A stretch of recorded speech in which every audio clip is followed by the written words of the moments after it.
దానిపైన ప్రభుత్వం వచ్చి స్పందించి నిన్న ముఖ్యమంత్రి గారు ఢిల్లీకి వెళ్తూ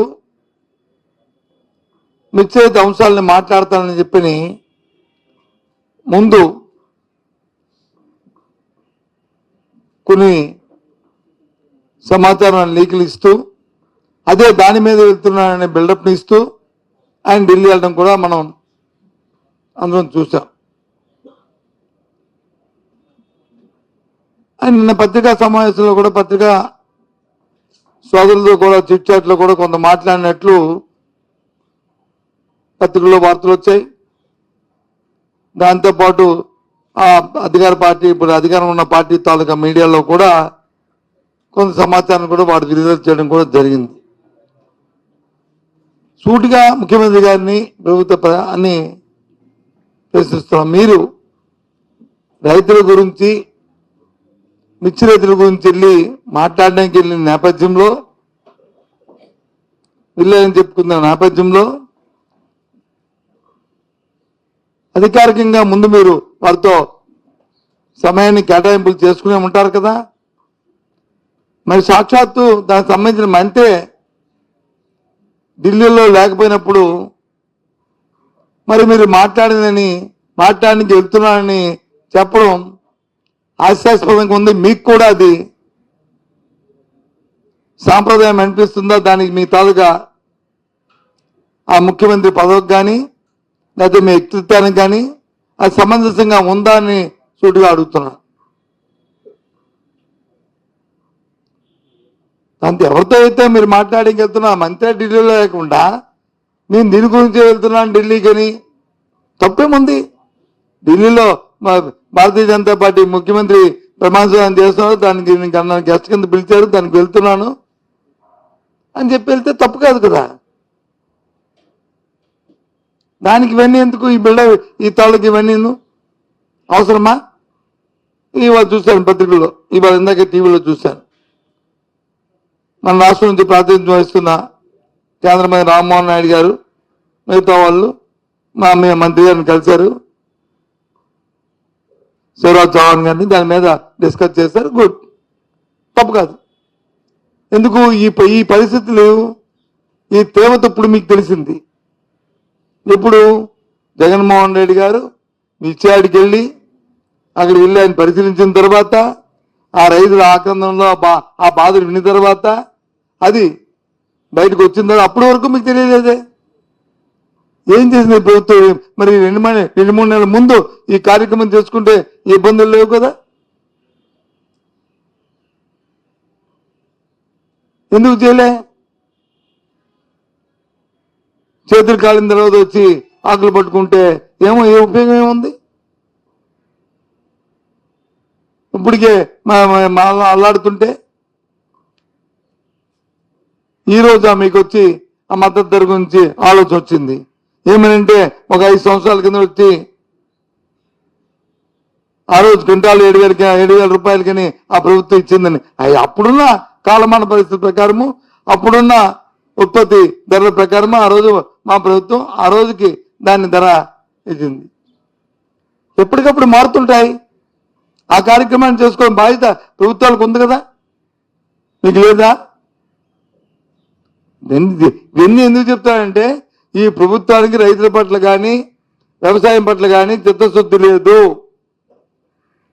ఏదైతే పూర్వం నుంచి నాడు ఉందో, చంద్రబాబు నాయుడు గారికి వ్యవసాయం పట్ల చిన్నచూపు ఉందో, వ్యవసాయం సొంత దండగానే ఏదైతే పేరుందో అది మనసులో ఇంకా ఆయనకి పెరిగిపోయి ఉంది.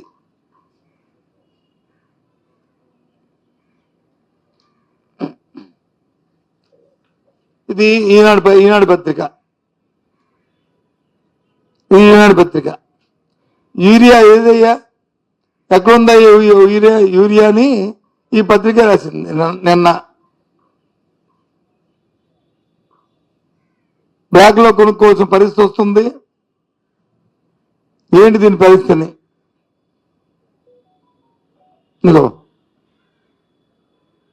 ఇదేం పని అన్నానికి వచ్చి సాక్షి పత్రిక కాదు కదా, రోజు ఇంకో పత్రిక కాదు కదా. ఇది ఒకటి, ఇలాంటి 10 ఉన్నాయి. అంటే వాళ్ళు కూడా తప్పని పరిస్థితుల్లో రాసే పరిస్థితుల్లో ప్రభుత్వ పరిపాలన ఉంది, విధానం. రాయకపోతే ప్రజలు కూడా చేతరించుకుంటారు, ఈయన ఈ పత్రికని చూడరనే గమనం కల్పించే పరిస్థితులు వచ్చి రాష్ట్రంలో కల్పిస్తున్నారు. అది నా తాలూకా అభిప్రాయం. అది అంటే వాళ్ళు రాశారని చెప్పి మీరు ప్రజా సమస్యలు పోరాడతానని చెప్పట్లే.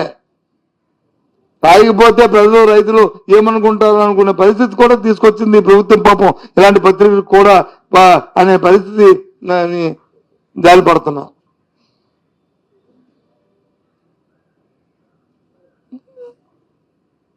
ఇటువంటి పరిస్థితులు వెళ్ళమనండి, ఏ గ్రామానికి వెళ్ళి ఏరియాని అడగమనండి.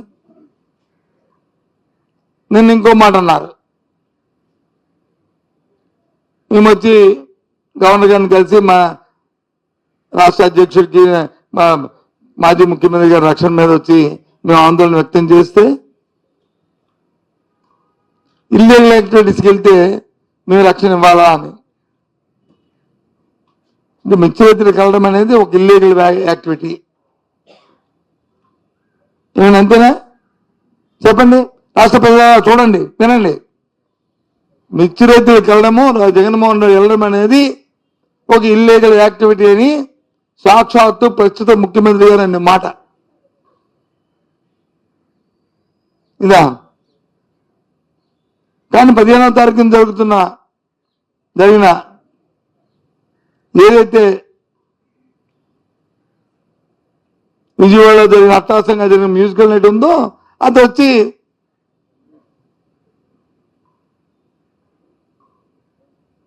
అది ఆథరైజ్డ్ యాక్టివిటీ, ఇది ఇల్లీగల్ యాక్టివిటీ. ఇది రైతు సమస్యలు, రైతుల తాలూకా కష్టాలు, రైతుల తరపున ఇబ్బందులు, రైతులకు మద్దతు ధరని అడిగితే అది ఇల్లీగల్ యాక్టివిటీ. ఇది వచ్చి ప్రైమ్ యాక్టివిటీ, ఆథరైజ్డ్ యాక్టివిటీ. ఏం చెప్పాలా, ఏం చేయాలి ఆలోచించేయండి.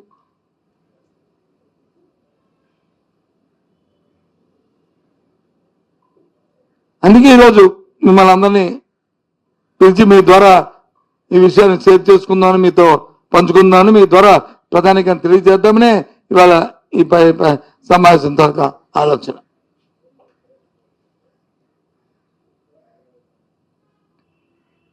సరే, ఎప్పటికైనా సరే పాప మన రామ్మోహన్ నాయుడు గారు వాళ్ళు బృందం వెళ్ళి మరి కేంద్రం మీద కలిశారు.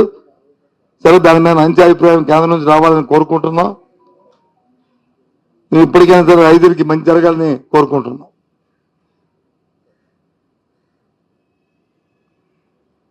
ఓ 10 రోజుల కింద అనుకుంటా, గతసారి మీరు నేను కలిసి ఓ పత్రిక అయిన తర్వాత మేము డిమాండ్ చేసిన తర్వాత అంతకుముందు ఉన్న సిట్టు లేకపోతే ఈ భూములు, ఈ ఫ్రీ హోల్డ్ భూములు, దీని మీద ఏదో ఓ 4 అధికారుల మీద వచ్చి ఎంక్వైరీ జరుగుతున్నాయని చెప్పారు. ముందు వచ్చి 16-10లో జరిగిన 2016-17లో జరిగిన అంశాల పట్ల అన్నారు. మళ్ళీ దాన్ని మన్నాడు మళ్ళీ పత్రిక మధ్య కాదు 2016-17, 2004, 2024 తర్వాత ఎప్పుడు జరిగినా మా విశాఖపట్నం సంబంధించి మా ఉత్తరాంధ్రలో ఈ ప్రాంతంలో అది కాంగ్రెస్ ప్రభుత్వం జరిగినా, తెలుగుదేశం ప్రభుత్వం జరిగినా, వైసీపీ ప్రభుత్వం జరిగినా, ఎప్పుడు జరిగినా, ఏ కుంభకోణం జరిగినా దయచేసి బయట పెట్టాలి.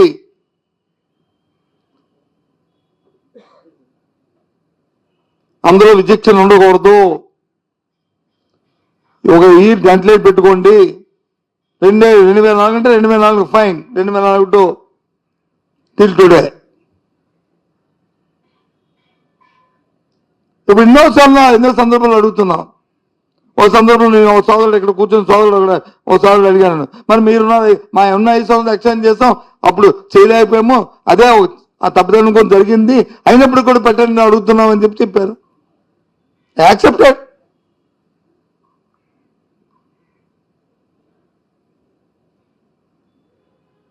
జరగాలి.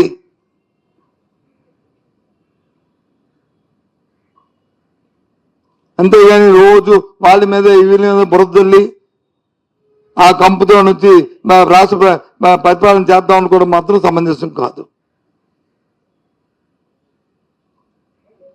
ఎవరి మీద ఆపాదిస్తున్నప్పుడు టైం బాండ్ మీద ఆపాదించిన వ్యక్తి తాలూకా ఎవరిని కూడా ప్రభుత్వం ఇవ్వాలి.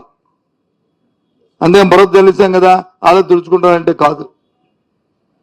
ప్రభుత్వం తనకు బాధ్యత,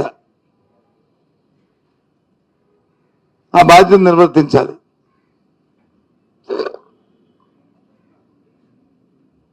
నిన్న కూడా జరిగిందండి, నిన్న గవర్నర్ గారిని కలిసాం కదా,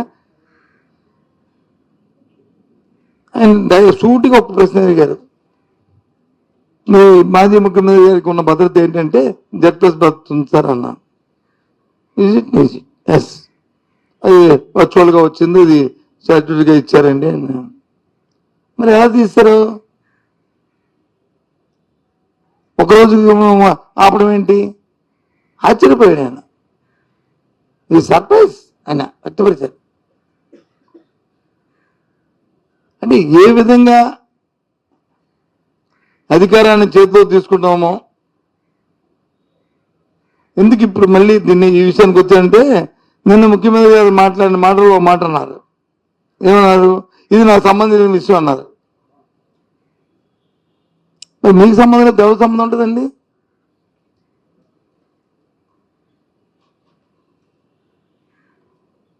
జరుగుతున్న పరిణామాల్లో మరి దాన్ని రివ్యూ చేసుకుని చెప్పి చేసేది ప్రభుత్వం తరపున, ప్రభుత్వ అధినేతగా కాకపోతే, ప్రభుత్వాన్ని కాకపోతే ఎవరుకుంటుంది? ఎవరు బాధ్యులు? అది నాకు సంబంధించిన అంత సింపుల్గా నాకు అర్థమవుతుంది. అసలు ఏం జరిగిందో తెలుసుకుంటానడం వేరు, నా సంబంధం అన్న విషయం వేరు. మరి నా సంబంధం విషయం అన్నప్పుడు ఇల్లీగల్ యాక్టివిటీ అనే మాట ఎలాగొచ్చింది?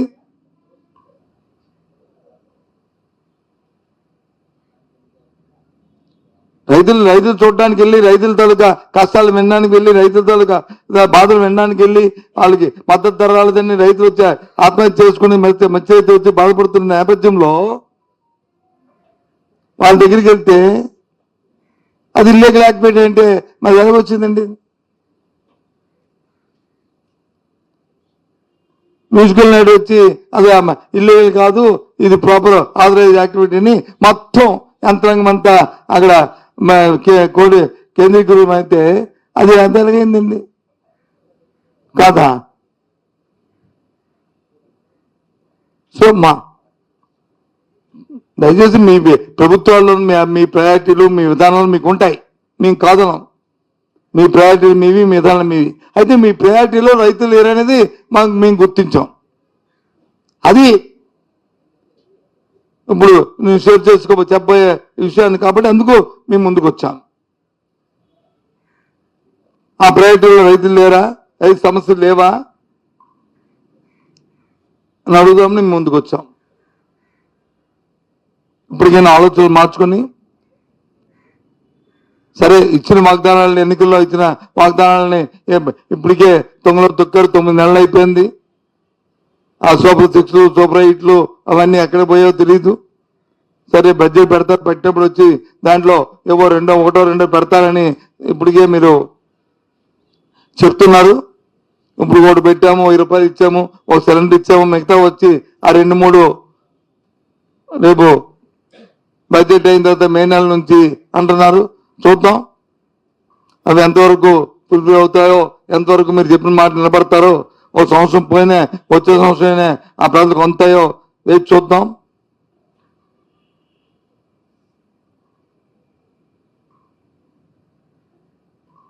కానీ ఈ బ్లాక్ మార్కెట్ విధానం తగ్గించండి, ఈ దళారీ విధానం తగ్గించండి. ప్రత్యక్షంగా రైతుకు వచ్చి వాళ్ళ కష్టాన్ని చూసి సామాన్యులకు వచ్చి ధరలను అందుబాటులో తీసుకోవడానికి ప్రయత్నం చేయమని ప్రభుత్వాన్ని కోరుతున్నాం. ఓకేనా?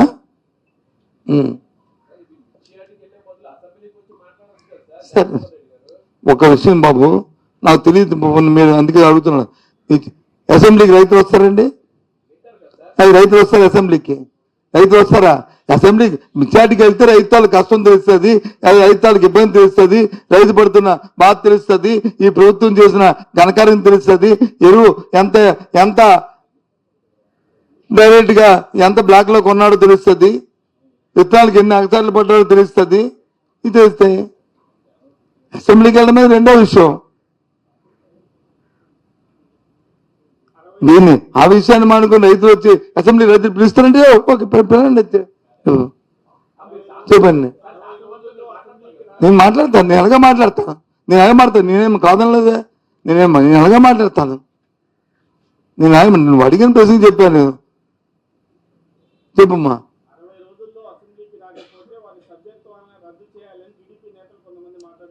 బాబు నీకు ఇప్పటికే ఆ విషయం మీద ప్రభుత్వం అధికారంలో ఉన్న కొందరు వ్యక్తులు మాట్లాడటం, దాని మీద మా పార్టీ అధ్యక్షులు మాజీ ముఖ్యమంత్రి గారు దానికి వివరణ ఇవ్వడం చెప్పారు. ఒకవేళ చట్టంలో ఉండి కార్యక్రమం ఉంటే ఏ చేస్తే చేసుకుని చెప్పారు కదా, మళ్ళీ దాని మీద డిస్కషన్ ఎందుకు? దాని మీద కాంట్రవర్సీ ఉంటే, దాంట్లో అంబిగ్యూటీ ఉంటే అమ్మమ్మో దీనికి వివరణ ఇవ్వండి అని అంటే వివరణ ఇస్తాను. అంబిగ్యూటీ లేదు, కాంట్రవర్సీ లేదు, దేర్ ఇస్ నో ఇష్యూ. ఇంకా దాని గురించి ఎందుకు ఇప్పుడు చెప్పండి. షర్మిలాకి చెప్పాను కదా నన్ను,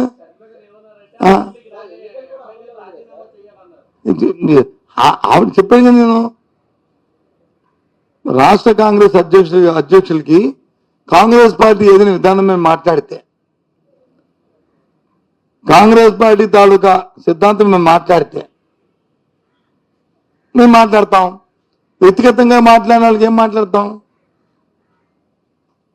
వ్యక్తిగత ఎజెండాతో ఉన్న వాళ్ళకి ఏం సమాధానం చెప్తామని చెప్పి నిన్నే చెప్పాను కదా, మళ్ళీ ఇవాళ అదే సేమ్ చెప్తున్నాను. వ్యక్తిగత ఎజెండాలకి రాజకీయాల్లో తావు లేదు. రాజకీయ పార్టీ విధాన నిర్ణయమైందా సిద్ధాంతం పట్టలేదు తప్ప వ్యక్తిగతానికి తావులేదు. చెప్పండి సార్.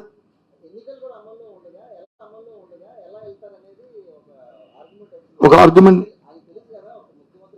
ఓకే. మరి రైతుల తాలూకా సమస్య, రైతులకు ఎన్నికలు కూడా అమల్లో ఉన్నప్పుడు ఎన్నికల సభకు కానీ, లేకపోతే ఎన్నికలకు సంబంధించిన అంశాలను కానీ, లేకపోతే ఎన్నికలు నిలబడుతున్న అభ్యర్థికి ఓటేయమని చెప్పడం కానీ, ఆ కార్యక్రమాన్ని కానీ వెళ్తే తప్పు ఒకటి. రెండవది, వెళ్తున్న విషయాన్ని తెలియపరచకుండా వెళ్తే తప్పు రెండవది. ఫస్ట్ అయితే అసలు లేదు, మా అభ్యర్థులు నిలబడలేదు, మా పార్టీ పార్టిసిపేట్ చేయలేదు. రెండోది ప్రజా సమస్య, ఇది రైతు సమస్య, పెద్ద కమ్యూనిటీకి సంబంధించిన సమస్య, రైతు సమస్య, మిర్చి రైతులకి వాళ్ళ ఆర్బాన్నం, ఈ సమస్యను తెలుసుకోవడానికి వెళ్తున్నామని ముందుగా చెప్పాము. కానీ వెళ్ళొద్దు అనుకున్నప్పుడు సార్ మీరు వెళ్ళడానికి వీల్లేదని చెప్పచ్చు కదా. ఎవరికి బాబు వస్తుంది, నువ్వు ఇక్కడ ఉన్నావు, నేను అక్కడి నుంచి వచ్చాను, నేను అన్ని కొనుక్కొని వచ్చాను, వద్దని చెప్పారా? నేను చెప్పలేదు, రికార్డ్ ఇది, దిస్ ఏ రికార్డ్. మాకు ఇన్ఫార్మ్ చేయలేదు, మేము ఇన్ఫార్మ్ చేశాము, దిస్ ద రికార్డ్. అదే అంటున్నా, ఇదే దుర్మార్గం అంటున్నాను. అదే కదా బాబు దుర్మార్గం అని చెప్పింది. చట్టాన్ని చేతిలో తీసుకోమని ఇదే బాబు అంటున్నాను. అదే కదా చెప్తుంది, నేను చెప్తుంది అదే కదా. మీరు మాట్లాడుతుంటే ఇప్పుడు మీరు నేను కలిపి డిస్కషన్ అంత వల్ల ప్రజలకు వాస్తవాలు తెలుస్తున్నాయి, మీ ద్వారా ఈ దీనివల్ల ఈ సమావేశం ద్వారా, ఈ పత్రికా సమావేశం ద్వారా.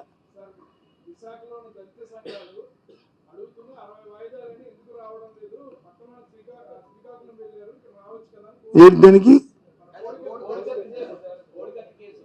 ఏది నాకైతే పెద్ద ఐడియా లేదు, కానీ ఒకటి నాకున్న కామన్ సెన్స్ తో మాట్లాడుతున్నాను. ఐఎమ్ నాట్ లీగల్ ఇష్యూస్ నేను పోను.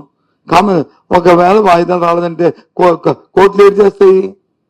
ఎక్స్పర్ట్ డిక్లేర్ చేస్తుంది కదా, కోర్టు నిర్ణయాలు తీసుకోవచ్చు కదా. కదండి, అంటే సాక్షులు రానంతకాలం అది పొడిగిస్తారా?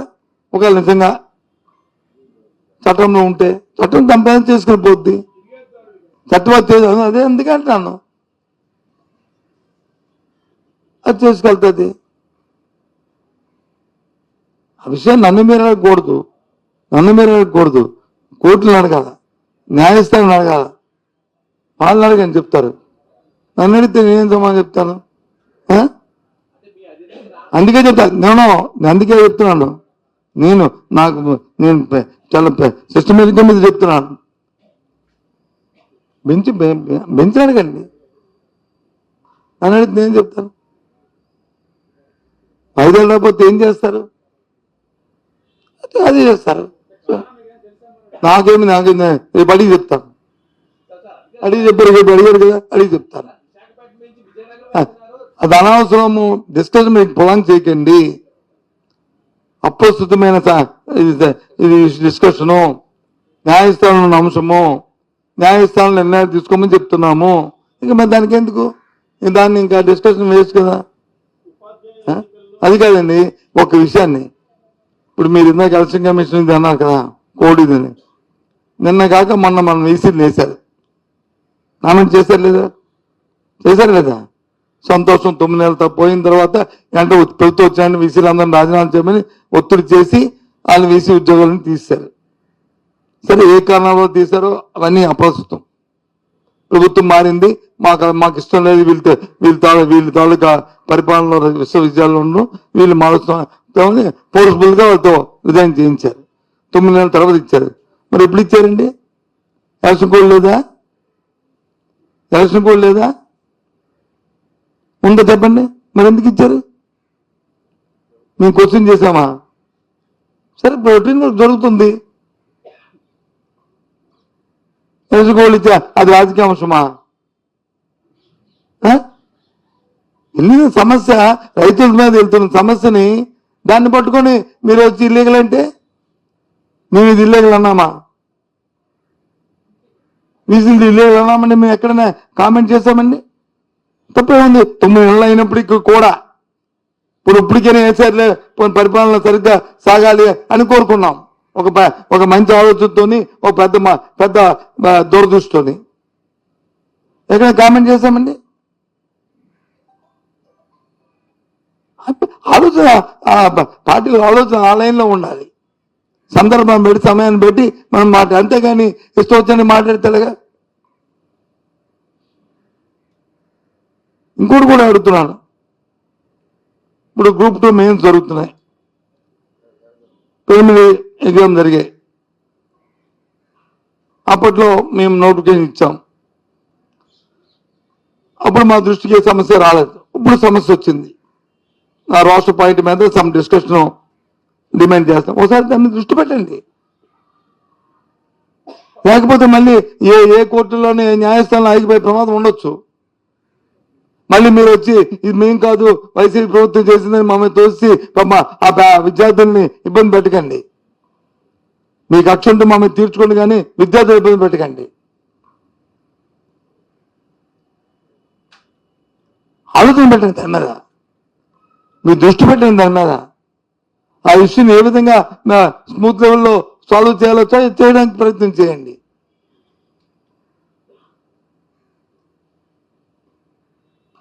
చెప్పారు, ఎన్నికలు అయిపోయిన వెంటనే మేము వచ్చి మెగా డిఎస్ అన్నారు. అలా రోజు పొడిగించుకొచ్చారు. ఇప్పుడు వచ్చి రేపే అకాడమిక్ స్టార్ట్ అయిన ఇస్తామన్నారు. సంతోషం, మాట అయినా సరే మేమైతే సరేలే అని చెప్పి అనుకున్నాం. చూద్దాం ఏం జరుగుతుందో.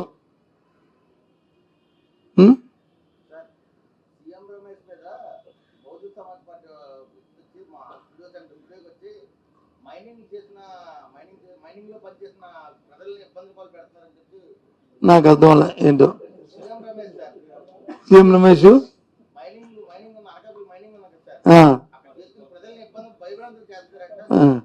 నాకు తెలియదు. దయచేసి ఏదైనా ఎవరైనా నాకు రిప్రజెంటేషన్ ఇస్తే అది తెలుసుకొని మాట్లాడి చెప్తాను. నీకు తెలియని విషయాన్ని నీకు మాట్లాడి చెప్పకూడదు కూడా.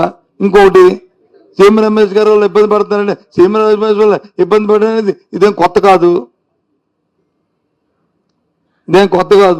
ఆయన తాలుగా ఆయన వ్యాపారం ఆయన చేసుకుంటాడు. అందులో భాగంలో ఇది ఒకటి అయ్యి ఉండొచ్చు.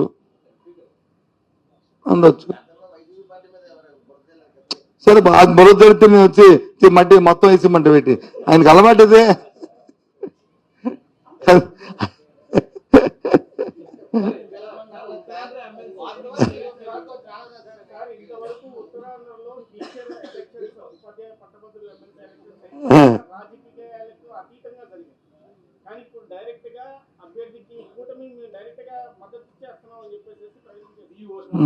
ఏది బాబు మా పార్టీకి మేము దాన్ని బాయ్కట్ చేస్తామని చెప్పాము. ఈ ఎన్నికలో మేము పార్టిసిపేట్ చేయమని చెప్పాం కదా.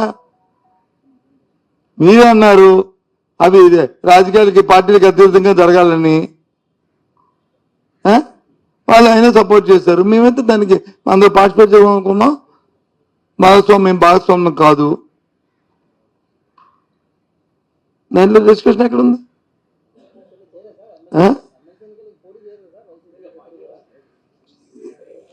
ఇవాళ మీరు అడిగిన ప్రశ్న ఏంటి? ఈ రోజుకంటే ఈ ఎన్నికలకి, నాట్ రేపు అంటే రేపు ఇవాళ మార్చి మళ్ళీ రేపు మేము సపోర్ట్ చేస్తామని కాదు. ఈ ఎన్నికలకి, ఈ ఎన్నికల్లో మా పార్టీని అన్నీ అంతే. ఇంకేమున్నాయా? మళ్ళీ చెప్తున్నాను, ఏదైతే రైతు కానీ సమస్య ఉన్నప్పుడు ఓ రాజకీయ పార్టీగా ఆ సమస్య తెచ్చుకోవడానికి వెళ్తున్నప్పుడు అది ఇల్లీగల్ అనే మాట వాడడం అనేది చాలా దురదృష్టం. ఇల్లీగల్ యాక్టివిటీకి వెళ్తే అని వాడడం అనేది చాలా దురదృష్టం. ఒక మ్యూజికల్ నైట్ జరిగితే దాన్ని వచ్చి ఆథరైజ్ చేయడం అనేది అది లీగల్ అనడం అనేది ఒక దురదృష్టం. ఇది ఎక్కడికి వెళ్తుంది ఈ వ్యవస్థ అని ఆలోచించేయమని కోరుతున్నాను. చట్టాన్ని చేతిలో తీసుకోకుండా ఎవరు పరిధుల్లో పనిచేయాలనేది మా తాలూకా సూచన. ఓకే, ఇది లీగల్ అని అన్నప్పుడు మరి దాని మీద ఎందుకు మరి నువ్వు కేసు పెట్టలేదు అంటే అర్థమేంటి? అంటే ప్రభుత్వం తాలూకా వెనకాల బ్యాక్గ్రౌండ్ ఉందని లెక్కే కదా. మరి ప్రభుత్వ యంత్రాంగం ఇక్కడ ఉంది కదా. మన ముఖ్యమంత్రి గారు ఉప ముఖ్యమంత్రి గారు మంత్రులు పెట్టారు కదా. అని పార్టీలు పొగుడుకున్నారు కదా. అక్కడ రాజకీయ ఉపన్యాసాలు జరిగాయి కదా. జరిగాయి లేదా? ఇక్కడ రాజకీయ ఉపన్యాసాలు జరిగాయా? ఇక్కడ రాజకీయ ఉపన్యాసాలు జరిగాయా? అది ఇండైరెక్ట్ గా రాజకీయ ఉపన్యాసాలు జరిగినప్పుడు అది రాజకీయ పార్టీలకి మేలో నష్టమో మేలో జరిగే సందర్భం కాదు. అది నేను క్వశ్చన్ చేయట్లేదు, కానీ జరిగింది కాబట్టి క్వశ్చన్ చేస్తున్నాను. మీరు ఇల్లీగల్ అని రైతు సమస్యలు మాట్లాడినప్పుడు, రూల్స్ గురించి మాట్లాడినప్పుడు 10 నెలలైనా మీరు వచ్చి యూనివర్సిటీని గాలికి వదిలిసి ఇప్పుడు వచ్చి ఆదరాబాదరగా నిన్న మొన్న వీసీలు వేస్తే మేము దాన్ని క్వశ్చన్ చేశామా? దాన్ని ఏం మాట్లాడామా? మంచిదా? నువ్వు మంచిదే, సంతోషం అనుకున్నాం.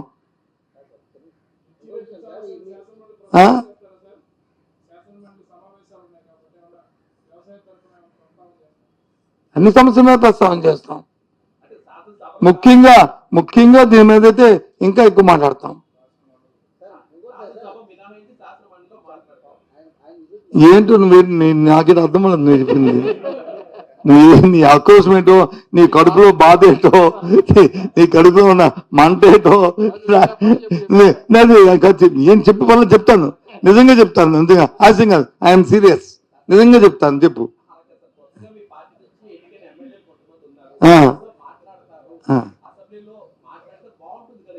బాగుండు సజెషన్ ఇస్తున్నావా? నీ సజెషన్ తీసుకెళ్ళి రేపు ఆయన చెప్తాం, మా మీటింగ్ చెప్తాను. సార్ ఏబిఎన్ తాలూకా ఆయన తాలూకా విలేకరు వచ్చి సోదరుడు వచ్చి ఈ రకంగా అన్నాడండి, ఆయన సజెషన్ చేశాడండి అని అక్కడ చెప్పి మళ్ళీ నీకు వచ్చి చెప్తాను. మేము అనుకున్నాము. ఓకేనా? No fine.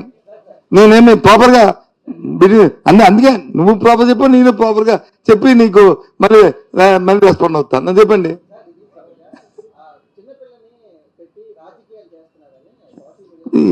దౌర్భాగ్యం ఉంది మరి. అది మేమెందుకు చేస్తాం రాజకీయం? ఎవరైనా అది రాజకీయం అనుకుంటారండి. అది చూసింది రాజకీయం అనుకుంటే దౌర్భాగ్యం. రాజకీయం అనుకుంటే దౌర్భాగ్యం. నిన్న వచ్చి పాల్గొండ వెళ్ళారు, వేలాది మంది వచ్చారు. ఇది ఆ రాజశేఖరం గారిని ఆ కుటుంబాన్ని పరామర్శించాలని ఆయన రాజకీయంగా ఎప్పటి నుంచో ఆ కుటుంబం వచ్చి ఈ రాష్ట్రంగా సేవలకు వచ్చి వాళ్ళు ఒకసారి కలిసి వెళ్ళడానికి వెళ్తే ప్రారంభం వచ్చారు. వాళ్ళందరినీ మనమే పూలు చేసామా, లేదా బస్సు పెట్టి తీసుకొచ్చామా, లేదా కాఫీ ఇచ్చామా చెప్పండి. ఎలాగా సరే కళ్ళు ఎవరి కళ్ళు వాళ్ళకుంటూ ఉంటాయి. పచ్చగా ఉన్నాడు పచ్చగా ఉంటాను నల్లగా ఉన్నాడు నల్లగా ఉండి ఆ రకంగా కనిపిస్తే మనం ఏం చేస్తాం? దాని మీద కామెంట్ చేయడం వేస్ట్. భగవంతుడే ఆ పరిజ్ఞానం ఇస్తాడంతే. పరిపక్వత ఇవ్వాలని కోరుకుంటున్నాం. దేవుడు ఆ బుద్ధిని మాత్రం ప్రయత్నం చేయండి.